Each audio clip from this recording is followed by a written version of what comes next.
Amen, hein? Amen.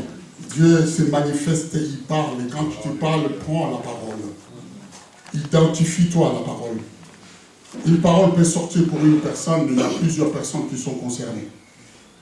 Dieu parle à un homme pour que plusieurs soient touchés. C'est cela la grâce que Dieu nous donne et les faveurs que nous avons auprès du Seigneur. Nous allons écouter la parole de Dieu. Nous allons entendre Dieu nous parler, les ciels nous parler. C'est pour cette raison que nous sommes là. Moi, je suis venu pour écouter les ciels me parler. Je veux m'identifier sur cette parole. Car si elle descend ce matin, elle descend pour moi. Si elle descend pour moi, elle descend aussi pour toi. Voilà pourquoi tu vas prier Dieu, pour que tu restes concentré, afin que la parole que tu vas entendre soit une grâce et une bénédiction pour toi. Que ce soit pour toi, que ça puisse œuvrer et agir. Alléluia. Dieu est là présent, il agit, il voit. Alors bien aimé, si vous voulez bien, mettons-nous debout, nous allons prier. Ce n'est pas possible que nous venions à l'église et que nous attendons pas la parole de Dieu. Tu vas chercher l'esprit de surdité. Tu vas dire, je veux que mes oreilles entendent la voix de mon Créateur. Tu dis à tes oreilles, maintenant écoute ton Créateur. Tu as été mis dans ma tête, là, ta place, là, c'est pour écouter. Maintenant, écoute la voix de ton Dieu. Parce que quand tu entends, le changement arrive. Dieu opère. Alors tu vas prier ton Dieu. Que ce soit dans les secrets, que tu lèves la voix. Dis Seigneur, je vais t'entendre me parler. Dis-le Seigneur, cher Saint-Esprit, débouche mes oreilles. Parle-moi, donne-moi une parole, même une syllabe qui correspond à mon problème. Une parole qui correspond à mon souci. Et que lorsque je sortirai d'ici, que je sois libéré de ces problèmes-là. La Bible dit, ceux qui viennent devant Dieu ne retournent pas comme ils étaient. Dieu opère, parce qu'il fait traverser par le feu chacun de nous. Le feu de Dieu traverse, c'est comme ça traverse ce pigeon qui a été coupé par les sacrificateurs pour les réunir. Le feu de Dieu est ce matin ici. Alors, prie ton Dieu, prie ton Dieu, prie ton Dieu, prie ton Dieu, alléluia, prie ton Dieu.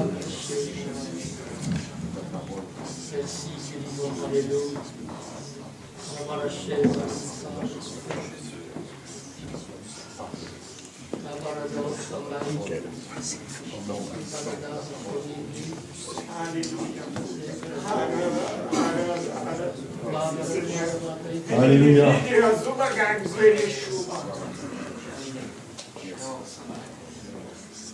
Ce matin, il y avait vraiment une bonne présence de Dieu. Amen. Dieu est là. Amen. Dieu est là. Amen. Et s'il est là, c'est pour nous parler. S'il est là, c'est pour nous bénir, pour nous fortifier, pour nous guérir, pour nous libérer et surtout pour nous sauver. Amen. Pour ceux qui ne le sont pas. Alors ce matin, je vais vous annoncer la parole de Dieu que Dieu a mis dans mon cœur. Et je sais que c'est la parole de Dieu. Et je te prie, Dieu Tout-Puissant, Père éternel, Saint-Esprit, mets tes paroles dans ma bouche. Je m'incline devant toi, je te remets mon cœur, mes pensées, afin que tu me donnes ce que tu as prévu de donner, comme tu veux que je le donne. Oh, je prie au nom de Jésus, que cette parole soit vivante, efficace pour chacun de nous, pour l'Église. Je vais m'appuyer sur un passage que vous connaissez tous, qui est dans l'Ancien Testament. Si tu peux l'afficher, c'est 1 Roi 18. On va lire du verset 36 à 39. Vous connaissez cette histoire, c'est avec Élie, lorsqu'il est avec le peuple d'Israël, confronté au prophète de Baal. Et donc, vous connaissez l'affaire, hein, il a dit qu'on va faire l'Holocauste. Hein. Il a mis les pierres, il a fait l'autel, et voilà que il a même dit verser de l'eau sur le bois et sur les aliments. Ils ont versé, après il a dit, versez encore une fois. Ça ne suffisait pas, il a dit, versez encore une fois. Et moi, ce qui m'a interpellé dans ce passage, j'aime vraiment ce passage. Au moment de la présentation de l'offrande, Élie le prophète s'avança et dit, il dit, Éternel, Dieu d'Abraham, d'Isaac, d'Israël, que l'on sache aujourd'hui que tu es Dieu en Israël, que je suis ton serviteur et que je fais toutes ces choses par ta parole. Réponds-moi, Éternel, réponds-moi, afin que ce peuple reconnaisse que c'est toi, Éternel, qui est Dieu, et que c'est toi qui ramène leur cœur. Et le feu de l'Éternel tomba. Il consuma l'holocauste, le bois, les pierres, la terre. Il absorba l'eau qui était dans le fossé. Et quand tout le peuple vit cela, ils tombèrent sur leur visage et dirent, c'est l'Éternel qui est Dieu. C'est l'Éternel qui est Dieu. Alléluia. Oh, alléluia. Ce que j'aime dans ce passage, c'est la prière d'Élie. La motivation d'Élie, c'était que le peuple sache, tous ceux qui étaient là, il avait dans son cœur ce désir, cette motivation, qu'ils sachent tous que l'Éternel est Dieu. Amen. En fait, c'était un évangéliste. Moi, en tant qu'évangéliste, c'est mon but aussi que tous, le monde entier, sache que l'Éternel est Dieu, que Jésus est le Sauveur. Amen. Amen. Et pour ça, vous voyez, il a mis le paquet. Quel culot il avait, cet homme, ce prophète. Hein? C'est comme si aujourd'hui un évangéliste il disait, tiens, amenez-moi un paralysé là. Et puis vous amenez un paralysé, hein, il est paralysé dans une chaise roulante, il dit, non, amenez-moi un autre, là, c'est rien là. Amenez-moi un sourd, un muet et un paralysé, qui a tout en même temps. Ça suffit pas, non, c'est pas bon. Amenez-moi un mort. Et tu pries Dieu, et il y a la résurrection. Amen. Et ça, mes amis, c'est quelque chose que Dieu peut faire et veut faire encore aujourd'hui. Et pour ça, nous allons voir qu'il a tout prévu. Élie fait tomber le feu de Dieu pour qu'on reconnaisse que c'est l'unique, le seul Dieu vivant qui existe. Amen. Amen. Donc c'était son désir très fort. Alors le feu de Dieu, je vais vous dire mes amis, il symbolise plusieurs choses. D'abord la puissance, on l'a vu, il a consumé l'Holocauste. Hein, la puissance de Dieu est tombée, le feu de la puissance de Dieu est tombé pour consumer l'Holocauste. C'est la puissance du feu de Dieu. Ensuite, ça représente aussi la présence de Dieu. La présence de Dieu. Le feu, c'est aussi la présence de Dieu. C'est Moïse, quand il était devant le buisson ardent en feu, il était sur une terre sainte. Enlève tes sandales car tu es sur une terre sainte. Et il y avait le feu de Dieu, la présence de Dieu, là, à côté de lui. Donc le feu représente cette présence également. Le feu de Dieu représente également la sainteté. La sainteté. Car c'est ce feu, vraiment, qui purifie. Le feu de Dieu, qui purifie, qui nettoie. Hein? Il purifie même la foi, il est pur comme l'or. Alléluia. Donc, vous voyez, le feu de Dieu, vraiment, il a plusieurs symboles. Et puis, bien entendu, le feu de Dieu, il représente aussi le jugement de Dieu. On a vu avec Sodome et Gomorrhe, le feu tombait du ciel, hein, pour le jugement de Dieu. Et on va voir que ce n'est pas fini. Et bien entendu, il y a un feu dans lequel nous ne voulons pas aller, c'est le feu de la géhenne. Ça, c'est encore un autre feu. Il n'a pas la même densité que l'autre. Hein? C'est un feu là où, pour tous ceux qui n'ont pas cru, pour les incrédules, les méchants. Alléluia. C'est le feu de la géhenne. Et c'est l'enfer. Mais mes amis, j'ai une bonne nouvelle. Aujourd'hui, le feu de Dieu est en toi. Il doit être en toi. Amen. Il n'y a pas le feu là. Le feu de Dieu doit être en toi. Aujourd'hui, le feu de Dieu est en nous. Je dis, le feu de Dieu est dans Jean-François Rakowski. C'est sûr et certain. Il est chez mon pasteur Daniel, chez l'évangéliste Agé, chez Mario, chez vous tous. Normalement, il est là, le feu. On va y arriver. On va y arriver. Dans Matthieu 3, 12, Jean-Baptiste, il dit, lui, Jésus, il vous baptisera du Saint-Esprit et du feu. Le feu. Saint-Esprit et de feu. C'est un baptême. C'est un baptême de feu. Amen. Le feu de Dieu, il vient dans ta vie. Et ta vie, elle est changée, elle est transformée. Amen. Alléluia. Et ça a continué, ça a démarré le jour de la Pentecôte. Le jour de la Pentecôte, ils étaient 120 dans une chambre haute. Et puis, le feu de Dieu est venu, les flammes de feu sont venues sur la tête de chacun. Ils étaient baptisés du Saint-Esprit et de feu. Alléluia. Je peux vous dire, mes amis, que hier matin, nous étions dans la chambre haute, là. L'équipe d'évangélisation. Il y avait le feu. Il y avait le feu. Lorsque nous prions, prions vraiment avec foi sur la région. Oh, on a vécu un moment hier matin, mais alors exceptionnel. Et ça va monter crescendo. Et je peux vous dire, il y avait le feu. Chacun, hein, pas que Jean-François. Tous eux, on était tous ensemble, unis. Un seul cœur, il y avait le feu de Dieu. On priait la prière comme Dieu voulait. C'est sûr, je sais, mes amis, ça va bouger. Ça va bouger. Alors voilà que ce jour-là, bien sûr, ils étaient baptisés du Saint-Esprit. Et j'aimerais vous dire que nous-mêmes, nous avons accepté Jésus-Christ comme notre Seigneur et notre Sauveur. Hein? Et alors, si nous lui donnons vraiment notre vie entièrement, si nous vivons vraiment la repentance, une vraie repentance, hein, ça veut dire on va carrément dans l'autre sens, on change de vie. À ce moment-là, le feu de Dieu, il est là. Le feu de Dieu, il vient, il te purifie, comme je l'ai dit. Parce que si tu donnes ta vie à Jésus-Christ comme une offrande, un sacrifice, le feu, il vient comme il est venu sur l'autel avec Élie. Il vient sur ta vie, et tu as donné ta vie en sacrifice à Jésus. Et le feu, il est là. Et ce feu, qui c'est qui va l'éteindre?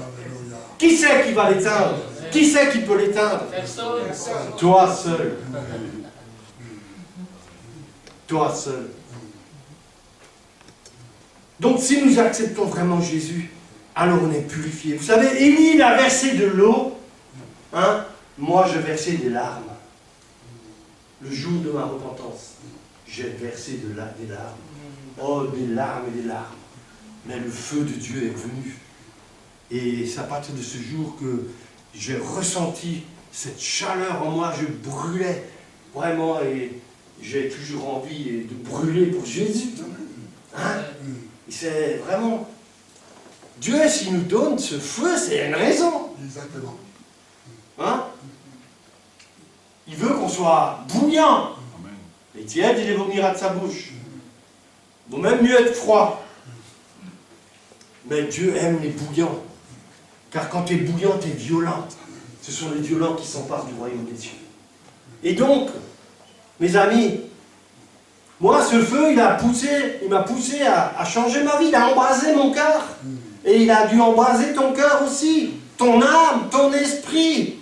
Pourquoi? Pour aimer Jésus, pour le suivre, le servir, l'adorer, le louer, le remercier, proclamer son œuvre, proclamer le salut, sa parole. Amen. Amen. Et nous avons tous besoin de ce feu de Dieu en nous. Aujourd'hui, encore plus, avec les temps que nous vivons, avec ce qui se passe dans le monde, qu'est-ce qui va faire la différence? Qu'est-ce qui va faire la différence? Le peuple de Dieu est puissant. Le peuple de Dieu est vraiment puissant. D'ailleurs, la parole de Dieu dit qu'il a fait de ses serviteurs des flammes de feu. Nous sommes des flammes de feu. Ouh, on brûle. Si je te touche, je te brûle. Alléluia. Des flammes de feu. Tu es dit, je suis une flamme de feu. Je suis une flamme de feu parce que je sers Dieu. Vous trouvez ça dans Hébreux 1, 7. Et vous voyez, vous vous souvenez ce passage, les disciples sur la route d'Emmaüs. Ils parlaient à quelqu'un, c'était Jésus, mais ils ne savaient pas. Et à un moment, ils disent, notre cœur ne brûlait-il pas au-dedans de nous lorsqu'il parlait en chemin? Notre cœur ne brûlait-il pas? Et il y avait le feu. Ces gars-là, les deux, ils avaient le feu. Parce que Jésus était à côté d'eux. Si Jésus est avec toi, si Jésus est en toi, il y a le feu en toi. Dans ton cœur, tu brûles. Ça te chauffe. Alléluia. Et donc, ça ne s'est pas arrêté, mes amis. Et ce n'est pas réservé aux évangélistes, ou aux prophètes, ou aux apôtres. Ce feu, il doit toujours être là. La présence de Jésus fait brûler le feu en nous. Sa présence. Si tu vas devant Jésus chaque jour, le feu est là. Quand le feu de Dieu est en toi, c'est impossible de te taire. Tu ne peux pas te taire. Où que tu sois, tu brûles. Partout où tu es, tu brûles. Tu brûles. Moi, partout où je vais, on ne peut pas m'empêcher de parler de Jésus. Même pas la loi. Rien à faire. Le prosélytisme, tais-toi. Il dit, c'est Jésus qui commande. Il n'y a pas de prosélytisme, tais-toi. On ne fera pas taire. Jésus est en moi et c'est pour votre bien. C'est pas pour vous faire du mal. Vous comprenez? C'est que pour vous faire du bien. Alors écoutez-moi bien. S'il vous plaît. Jésus est là. Vous ne le voyez pas, mais il est là. On continue. Moi, je fais comme ça. Hein. Bon, je suis un commercial. C'est vrai. Mais quand même, je sais que Jésus est là avec moi. Il est avec toi. Tous ceux qui croient vraiment, qui ont cru en Jésus-Christ, qui l'ont accepté comme leur sauveur, ah ben, baptisés du Saint-Esprit, vous avez reçu ce feu. Le diable, il fait tout pour l'éteindre. Tu dis, ouais, reste calme. Mais non, ça c'est réservé à Jean-François et à Pasteur Daniel et Mario. Donc tu peux pas. Tu peux pas faire du zèle. Hein, ça c'est l'ennemi qui te parle comme ça. Moi, Dieu me dit toujours, Jean-François, ne te tais pas, fonce. Je vous assure. Il me dit, te tais pas, je suis avec toi. Partout où je vais, il n'y a pas de problème. Je vous garantis, ma femme est témoin. Partout où nous allons, les gens, ils sont pas au garde à vous, mais presque. Quand on commence à parler. Parce que Dieu est là. Il est avec nous. Il est avec toi. Mais si tu ne permets pas à Dieu d'agir, bah, tu ne verras rien. Comment Dieu agit quand tu commences à parler de lui? Si tu parles de Dieu, il intervient. On chante le nom de Jésus est élevé. Hein? Mais comment il peut être élevé le nom de Jésus? En proclamant son nom. Il peut être élevé quand les gens voient ce qu'il est capable de faire. Hein? Quand tu imposes les mains à un malade, il est guéri, le nom de Jésus est élevé. À lui toute la gloire. Amen. Et c'est ça. Nous, en tant que peuple de Dieu, en tant qu'Église, vraiment, on doit vivre des choses extraordinaires. D'ailleurs, Jérémie, déjà, il disait, si je dis je ne ferai plus mention de lui, je ne parlerai plus en son nom, il y a dans mon cœur comme un feu dévorant, qui est renfermé dans mes os. Je m'efforce de le contenir, mais je ne le puis. Il a un feu dans son cœur, il ne peut pas le contenir, il ne peut pas se taire. Amen. Amen. Et nous devrions tous être comme ça. Tous. Et c'est Dieu qui donne le feu, c'est pas moi. C'est Dieu. Il t'a donné son feu déjà. Donc, on peut ne pas le contenir ce feu quand vraiment on l'a reçu et qu'on veut vraiment le garder. Il nous pousse à agir, il nous pousse à faire du bien, hein? Il nous pousse vraiment à parler de Jésus. En fait, tu brûles, j'aime ce chant-là, que je brûle pour toi. Amen. On devrait le chanter nous aussi ici. Là. Que je brûle pour toi, Jésus, que je brûle pour toi. Oh, je veux brûler pour Jésus. Je veux brûler pour Jésus. Et j'espère que toi aussi tu veux brûler pour Jésus. Donc, qu'est-ce qu'il faut faire pour ne pas laisser ce feu s'éteindre? Moi j'ai une cheminée chez moi. Hein? Je l'allume et je mets du bois. Et quand le feu il baisse, qu'est-ce que je fais? Je l'alimente. Je remets du bois. Je l'alimente. Hein? Eh bien, lorsqu'on a le feu de Dieu, c'est à nous-mêmes de l'alimenter. Alors je vais vous donner quelques tuyaux. Comment? Comment on peut alimenter ce feu, le garder, pour qu'il reste en nous et pour qu'il grandisse? D'abord, il faut s'engager entièrement pour Dieu. Entièrement. Renoncer complètement à ta vie. Tout donner à Dieu. On le chante tellement. On le dit tellement. On le prie tellement. Mais nous devons le vivre. Amen. Donner ta vie entièrement à Jésus. Ensuite, chercher la sanctification. Marcher dans la sanctification. Oh, que Dieu purifie nos vies, purifie nos cœurs. Il faut désirer ça. Que celui qui se sanctifie encore. Amen. Amen. Ça, c'est la volonté de Dieu. Ensuite, il y a la communion. La communion avec Dieu, l'intimité avec Dieu. Quand tu es avec Dieu tous les jours, tu lui parles, tu le pries, tu l'adores, tu remets tout. Seigneur, c'est toi devant, c'est toi devant. Seigneur, moi j'ai des problèmes, mais toi tu es là. Tu vas tout régler, parce que tu es Dieu, et je suis ton enfant. Voyez? Donc ça, cette intimité, cette communion avec Dieu. Les problèmes, ils ne peuvent pas éteindre le feu. Les problèmes ne peuvent pas éteindre le feu. Amen. Moi, j'ai des problèmes, comme tout le monde. Mais le feu, il ne va pas s'éteindre. Ce n'est pas le problème qui va éteindre mon feu. Choudaka. Aucun problème, aucun souci ne peut éteindre le feu qui est en toi. Parce que c'est le feu de Dieu. Amen. Moi, je suis comme ça. Tu peux être faible certains jours, mais la Bible dit que quand tu es faible, c'est là que tu es fort. Alléluia. Et des fois, Dieu il permet qu'on soit faible. Il permet que, on est là. On est obligé de lui dire, vas-y, fais, parce que moi, je ne peux pas. Hein? On est d'accord? Dieu permet que tu dis, je ne peux rien faire. Seigneur, alors là, tu es obligé de t'humilier, de prier, de dire, oh Seigneur, vas-y, fais, parce que moi, je ne peux pas. Et c'est ce que Dieu veut faire avec chacun de nous.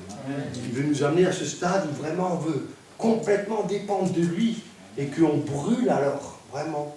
Tu sais, moi je le sens le feu. Hein. Quand je prêche, je sens toujours le feu. Quand je suis en Afrique, je sens un feu, je ne vous dis pas. D'ailleurs, ce matin, c'était l'Afrique dans la louange. Il y avait une présence vraiment comme en Afrique. Hein. Ah, j'aime ça. Et là, on ressent vraiment la présence de Dieu. Donc, mes amis, et qu'est-ce qui alimente encore ce feu? Je vais vous dire, mon secret à moi. Témoigner, témoigner, témoigner sans cesse de Jésus-Christ. Tu fais ça. Ne regarde pas, ça marche pas. Tu témoignes, tu témoignes, tu témoignes. Le feu, il est là, parce que tu témoignes. Tu témoignes pas, tu n'as pas besoin de feu, pourquoi faire? Là, je vous parle comme un évangéliste. Hein. Quand tu as le feu, tu ne peux pas t'empêcher de témoigner. Tu ne peux pas t'empêcher de dire que Jésus, comme Élie l'a fait, hein, tu as vraiment envie que les gens ils sachent qui est Dieu, qu'il existe, qu'il les aime, qu'il veut les sauver. Ça, c'est vraiment quelque chose. Tu ne peux pas l'empêcher. Quand tu as vraiment ce feu en toi. Alors il y a l'huile d'onction qui coule. Vous savez, il y a beaucoup de gens, ils prient, ils veulent l'onction. Hein? L'onction, l'onction, l'onction, l'onction, l'onction. Amen. L'onction, moi je vais vous dire, l'onction, si vous la voulez, pour avoir l'onction, il faut d'abord, bien sûr, faire tout ce que je vous ai dit, mais il y a une chose très importante. l'onction, tu la reçois si tu es décidé, complètement motivé à faire du bien aux autres. Écoute-moi bien. D'ailleurs, Jésus lui-même, la Bible dit qu'il a reçu l'onction pour aller faire du bien. Acte 10. Et nous avons l'onction parce que nous faisons du bien. L'onction de Dieu, ça veut dire que c'est Dieu. Hein.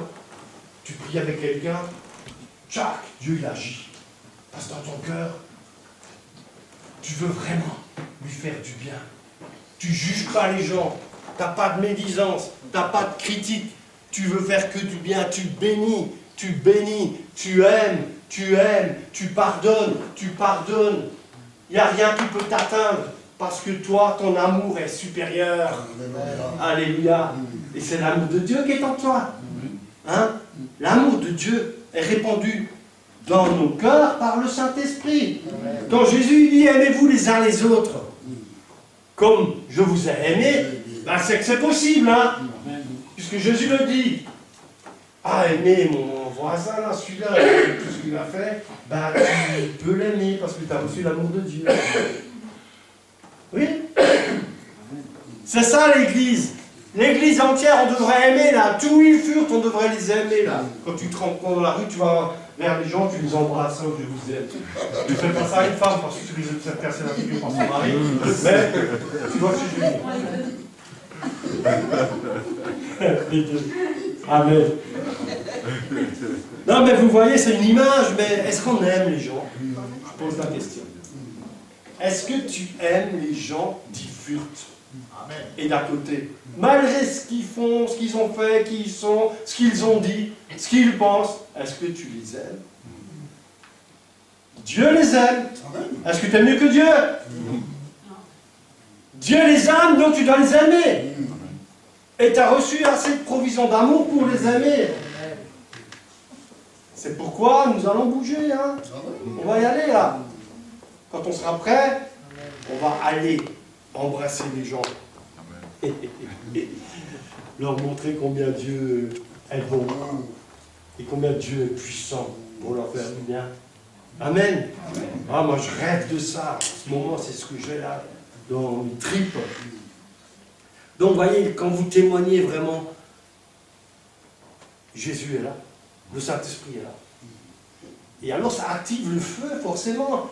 Parce que, je vais vous dire, quand tu mets ta foi en action, bien sûr, ça passe toujours par la foi. Quand tu mets ta foi en action, tu pries, tu aimes quelqu'un, tu pries. Hein. Moi, des fois, je prie pour des gens, même je pleure. Je pleure. Parce que vraiment, je suis visité. Et je sais que c'est le Saint-Esprit qui me fait pleurer. Et il y a quelque chose qui se passe. Et quand il y a un miracle, vous voyez le miracle, au purée, vous dites, waouh, super, ça marche Seigneur, maintenant je continue. Et puis encore, et tu continues. Et puis tu pries, et il y a le miracle. Et il y a la délivrance. Et il y a la conversion. Et puis des fois, il n'y a rien. Aussi. C'est pas grave. Moi, quand je prie pour les gens, il se passe rien, je dis Seigneur, pas mon problème, c'est le tien. Et ouais, c'est pas de la provoque, hein. C'est la réalité. C'est pas moi qui guéris, c'est Dieu. Alors, à ton problème, non? Quand tu dis la parole dit imposer les mains aux malades, ils seront guéris. Le gars, il n'est pas guéri tout de suite. Il peut être guéri demain, après-demain, dans 8 jours. Il n'est pas guéri tout de suite. Et alors? Tu t'arrêtes. Il y a des chrétiens, ils prient une fois, ils ne prient plus après parce que ça n'a pas marché, hein? Dieu est un menteur. Alors? Tu pries pour les gens, et même si tu ne vois rien, tu pries pour ta famille, même si tu ne vois rien, tu continues à prier. Moi, quand je prie, je dis toujours merci, merci, merci, merci. Parce que la prière que tu fais, tu crois que Dieu l'a entendue, qu'il va la réaliser, donc tu dis merci. À l'avance, merci Seigneur. Je ne vais pas te prendre la tête, Seigneur, parce que je t'ai déjà dit 10 fois, maintenant j'arrête, je te dis merci. Hein? Vous voyez le témoignage, ce passage avec le juge inique, là, et la veuve, elle lui a cassé la tête, là. Elle insistait, elle insistait, elle insistait. Nous aussi, on insiste, mais on dit merci Seigneur, car c'est réglé. Voilà. Hein? On aura des surprises là-haut, hein, je vous le dis, moi. On aura des surprises. Des gens pour qui tu as prié, que tu as oublié, tu les verras là-haut. Et ils diront, il y a des gens qui ont prié pour moi, ils sauront que c'est toi. Ça va être magnifique. Alors écoutez, mes amis, un rappel important. Pourquoi il faut parler à tous ces gens? Combien c'est important? Combien c'est important? Combien Dieu nous attend? Dieu, il attend. Et le but de l'Église, c'est d'être une lumière. Et le but d'un chrétien, c'est d'avoir le goût du sel et d'être la lumière. Dieu, il attend. Il attend. Qui c'est qui va se lever là? Qui c'est qui va aller? Moi, je dis, c'est l'Église du fur qui va se lever. Elle est déjà debout. Mais elle va se lever encore plus là. Il y aura une onction, il y aura le feu. Et quand on sortira, mes amis, vous allez voir, tu mets en pratique la parole de Dieu. Tu parles aux gens et tu laisses faire Dieu. Amen. C'est tout. C'est pas plus compliqué, non? Tu parles de Dieu et tu laisses faire Dieu. Amen. Elle dit, ah, il va toujours te dire, t'as vu, ça marche pas. Tu lui dis, tais-toi, t'es un menteur. Ça marche. Même si je ne le vois pas, ça marche. Amen. Écoutez, la mauvaise nouvelle, c'est quoi? Jésus apparaîtra au milieu d'une flamme de feu pour punir ceux qui n'ont pas cru et obéi à son évangile. Vous imaginez? Jésus va apparaître dans une flamme de feu pour punir. Jésus, le Dieu d'amour, qui est venu pour sauver. Il vient pour punir. Est-ce que tu veux que ces gens soient punis? Moi je dis, Seigneur, fais que je parle à un max de gens pour qu'ils ne soient pas punis, pour qu'ils soient sauvés. Hein. C'est pour ça que Dieu il m'envoie à gauche, à droite. Vous voyez? Ça, c'est vraiment quelque chose de dangereux, de grave. Jésus va revenir. Et là, le monde entier verra, il n'y aura pas d'excuses, hein, ça sera trop tard. Mais on a, nous, une part à faire. Hein. On a une part à faire. Et actuellement, malheureusement, dans ce qu'on vit aujourd'hui, tout est fait pour que on ne peut plus rien faire. C'est le but. J'ai vu un article, vous savez que l'Institut Pasteur, ça fait depuis 2010, une puce biométrique. Elle existe, la puce. Et ils sont en train de dire que pour les pandémies, pour éviter les pandémies, ça serait bien que tout le monde l'ait. Non, non, non, non. 6. On y vient. On y vient. Moi, de toute façon, je l'ai tout de suite pensé au début que j'ai entendu le Covid, j'ai dit ça. Préparation de la marque de la bête. Parce que tous les gens, ils ont peur. Tous les gens, ils ont peur, ils obéissent aux lois. Hein? Mais nous, les chrétiens, on n'a pas peur. Mais je ne sais pas. Je ne veux pas prophétiser des choses qui... Mais dans mon cœur, il faut se préparer à la persécution. Parce que moi, je ne me laisserai pas piquer du machin par quoi que ce soit. Ils peuvent faire ce qu'ils veulent, mettre les lois qu'ils veulent. Jean-François Waltrowski restera libre en Jésus-Christ. Et même si je dois mourir, je sais où je vais. Je suis même libéré du monde. Eh ouais les gars, si vous m'écoutez, pour moi ça baigne, j'ai pas besoin de tout ce cinéma là. J'ai besoin de Jésus-Christ et vous aussi, parce que sinon vous allez en enfer. Mais c'est pas la volonté de Dieu, c'est pour ça que je parle au monde. Dieu vous aime, mais il ne va pas vous forcer à vous convertir. C'est pas un tyran, c'est un Dieu d'amour. Il vous appelle, il utilise Jean-François, Daniel, Mario, vous tous ici, pour parler, pour vous parler. Vous n'écoutez pas. Vous n'écoutez pas, vous voulez rien savoir. Tant pis pour vous. Qu'est-ce qu'on peut faire de plus? On prie. Celui qui a le dernier mot, c'est Dieu. C'est pas le gouvernement. C'est Dieu. Ah, il est fanatique. Oui, je suis fanatique. de Jésus-Christ. Mais pour faire du bien. Pas pour tuer. Moi, je n'égorge pas les gens. Je les bénis. Alléluia. Ah, ça ne plaît pas, hein, mais je le dis quand même. C'est la vérité. Je prêche la vérité. Jésus-Christ a la vérité. Il a le chemin. Il a la vie. Et c'est tout. Alors, je parle avec conviction parce que je suis convaincu. Et c'est tout. Et rien ne m'arrêtera. Personne ne m'arrêtera. Le seul qui peut m'arrêter, c'est Dieu. Mais je sais que lui, il me dit fonce, alors j'y vais. Amen. On a reçu une prophétie, Joséphine et moi, là, quand on était en Suisse. Le frère, on ne le connaît pas, on ne l'a jamais vu. Hein, il a prophétisé sur nous, mais alors il a dit des choses que, vraiment, dans les temps là, actuels, que Dieu va nous envoyer dans les nations, même avec le Covid, il nous voit dans les avions, les taxis, machin, qu'on va arriver dans des endroits où c'est la mort qui règne. Et même les pasteurs, ils vont dire, on ne peut rien faire, on a tout essayé. Nous, on va rigoler. On va dire, on ne peut rien faire, mais c'est pas nous qui faisons, c'est Dieu. Waouh! Et il a dit que là où vous êtes, je ne sais pas où vous habitez, je ne sais pas d'où vous êtes, mais là où vous êtes, il va y avoir une impactation de Dieu. Il y a la puissance de Dieu. Et vous allez être entouré d'apôtres, de prophètes, de pasteurs, d'évangélistes. C'est important. Et ici, on a un apôtre, un pasteur, un évangéliste. Il est où? Prophète, il est où? Il va venir. Amen. Alléluia, il y a peut-être même des gens là. Mais on ne le sait pas encore. Amen. Donc l'équipe apostolique, d'ailleurs j'ai une vision là-dessus. Quand cette équipe-là, elle est pratiquement en place, hein, on est unis ensemble, hein, il n'y a pas de jalousie là entre nous, il y a tout ça, je te proclame que vous le sachiez. Oui. Hein? Nous, on s'entend parfaitement bien. Béton, béton, béton. Amen.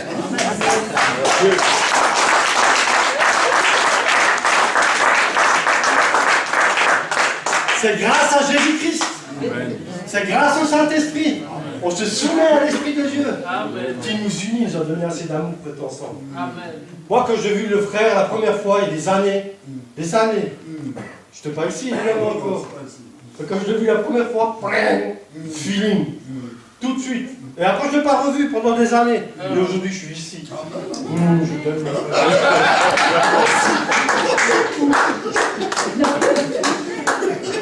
Ah, ça fait du bien d'aimer les frères et les sœurs. Oh, quand l'amour est là, c'est comme... c'est quoi le chant là, Balou, Balou là? Quand l'amour est là. Ce chant, tout va. Quand l'amour est là, tout va bien. Amen. Quand l'amour est là et l'amour de Jésus est là, alors tout va bien. Amen.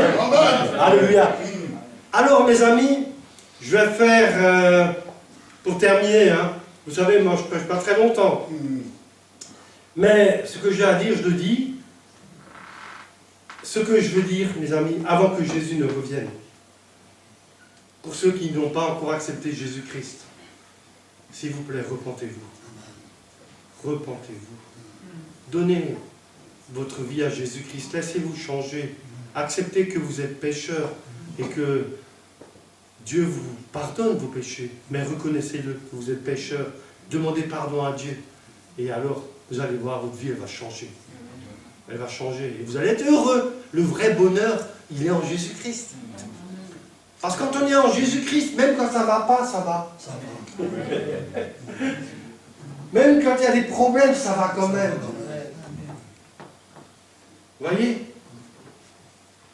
Alors, je m'adresse à ceux qui ne connaissent pas le Seigneur Jésus-Christ. Vous pouvez vraiment donner votre cœur à Jésus, notre Seigneur.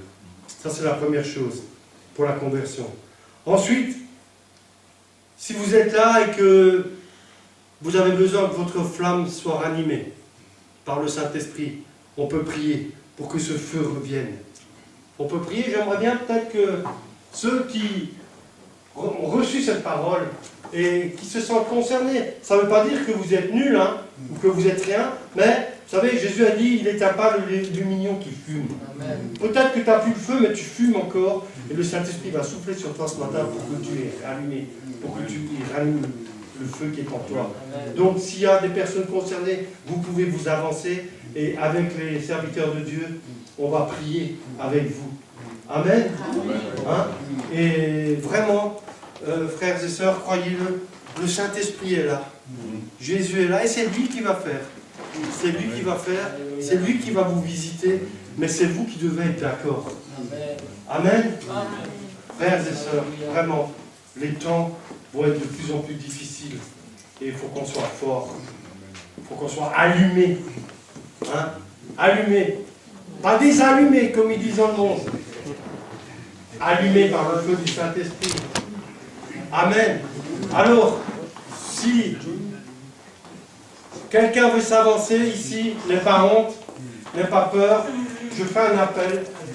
Je fais un appel pour ceux qui vraiment voudraient avoir une visitation ce matin du Saint-Esprit et repartir d'ici avec un feu nouveau, embrasé à nouveau pour le Seigneur. Alléluia. Alors, ça c'est le groupe de louanges qui s'avance. Hein.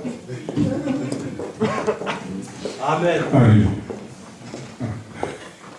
Mais ma femme, elle n'a pas besoin du feu. Je raconte d'elle tous les jours. Elle a le feu, croyez-moi. Même si je ne suis pas à côté d'elle. Amen. Alors, pasteur, je te laisse terminer. Daniel.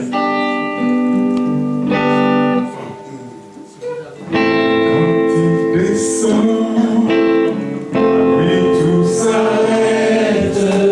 Il transfère, on le prend, c'est l'éternel. Quand il descend, l'atmosphère change. Il la transfère en le ciel éternel. Quand il descend, quand il descend, oui, tout s'arrête. Il la transfère en le ciel éternel. Quand il descend, l'atmosphère change. Il la transfère en le ciel éternel. Le Saint-Esprit est là. Le Saint-Esprit est là. Le Saint-Esprit est là. Le Saint-Esprit est là. Les maladies s'enfuient, les aveugles voient, la paralysie saute de joie. Les stériles enfants, les sourds entendent par sa puissance, par sa puissance. Les maladies s'enfuient, les aveugles